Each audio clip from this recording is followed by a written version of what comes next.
Suara rintik hujan yang perlahan membasahi jalanan dan memaksaku kembali membuka memori masa lalu.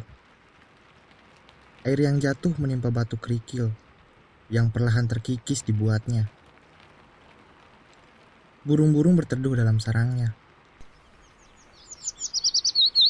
Para wanita sibuk mengangkat jemuran sambil berteriak, "Hujan!" Para lelaki sibuk bercumbu dengan kopi dan kretek yang mereka hisap. Anak-anak terlihat gembira. Mereka berlari ke halaman depan rumah dengan penuh tawa. Namun di sisi lain, terlihat seorang anak yang sedang merenung, meratapi jendela. Ia melihat anak-anak lain berlari menuju lapangan bola. Cuaca kala itu tak begitu mendung. Masih terlihat matahari yang mengintip di sela-sela awan. Anak itu tak diberi izin untuk bermain dengan hujan, karena ibunya takut ia masuk angin. Namun anak itu tetap meyakinkan ibunya bahwa dia kuat. "Bu, aku ingin bermain. Aku kuat kok. Tenang aja, gak bakalan sakit." Dan akhirnya sang ibu memberi izin. Lalu anak itu gembira. Ia segera keluar untuk menyusul teman-temannya yang sudah berada di lapangan bola. Gerimis tadi berubah menjadi deras. Kini matahari tak lagi terlihat mengintip. Ia menutup tirai awan dan menyembunyikan wajahnya. Kini cuaca sedikit mendung. Anak-anak bermain bola dengan gembira.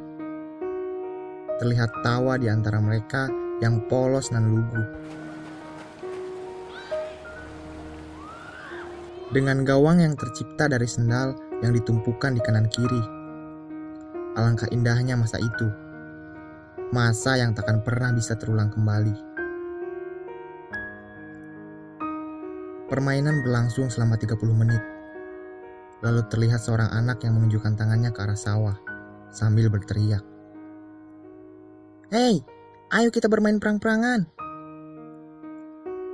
Lalu mereka menuju tumpukan jerami dari padi yang sudah dipanen. Kala itu mereka berjumlah 8 orang dan dibagi menjadi 2 tim, yang masing-masing tim beranggotakan 4 orang.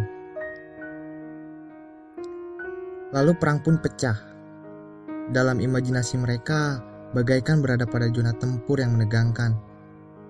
Ada yang bertugas mengumpulkan lumpur, ada yang selalu bersembunyi di balik jerami, dan ada yang gagah berani maju paling depan sambil melempari lumpur yang ia genggam ke arah lawan.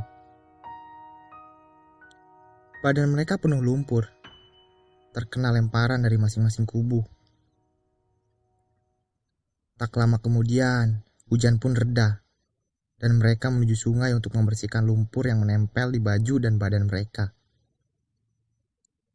Setelah semuanya bersih, mereka duduk di tepian sungai, dan mata mereka berfokus pada hamparan warna jingga yang terlukis di ufuk barat.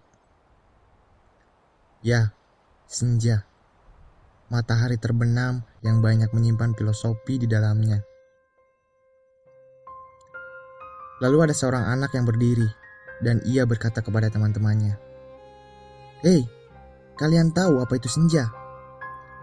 Lalu seorang anak dengan tubuh gemuk membalas, "Aku tahu apa itu senja."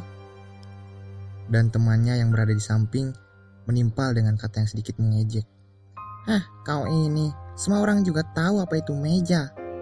Ada-ada saja kau ini." Si gemuk pun membalas, "Senja bodoh, senja, bukan meja." Sontak semuanya pun tertawa. Lalu sang anak yang tadi berdiri pun berkata, Sudah. Oke, sekarang dengarkan baik-baik. Senja mengajarkan kita sesuatu yang penting dalam hidup.